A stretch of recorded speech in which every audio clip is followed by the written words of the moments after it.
a good museum is something that fosters a learning environment and is welcome to learning new things and welcoming people in and trying to get the public involved instead of it being some sort of cold academic space, because people tend to think academia is superior and like out of reach, but I think it's good to level with the general public and make things accessible. My name is Abby Ledford. I'm a freshman. My major is anthropology.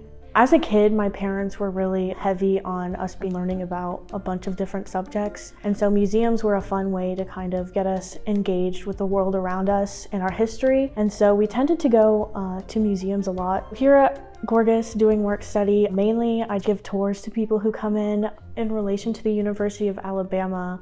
The Gorgas House is really an important figure, not only because of just it being the oldest building on campus, but also because of Amelia and how big of a figure she was on campus. And I also think the things that they did with the house were really important. The main thing that surprises people when they come here is definitely the phonograph. I like seeing their reactions because I don't think people realize how musical it was in the past. Then you'll know I've landed safely over there.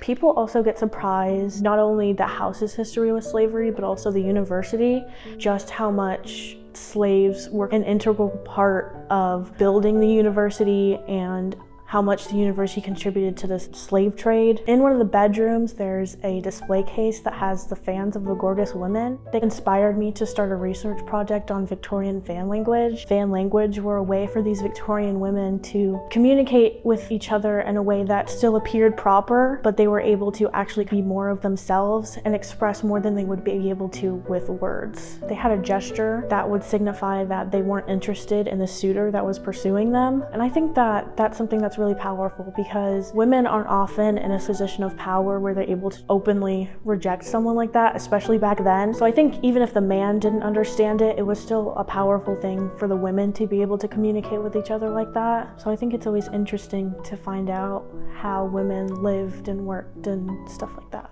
I think that Gorgas House teaches us to get rid of preconceived notions that we have about the past. The walls are colorful and we have music, and it's really just sort of an alive space that people don't really tend to think of when they're thinking of the past, and especially like the late 1800s, early 1900s. People think of that as like some sort of stuffy, uppity time where they were wearing big constricted dresses and they didn't have any fun. And I think that Gorgas House really helps dispel people of that notion. That really draws you in like once you actually start to spend more time here.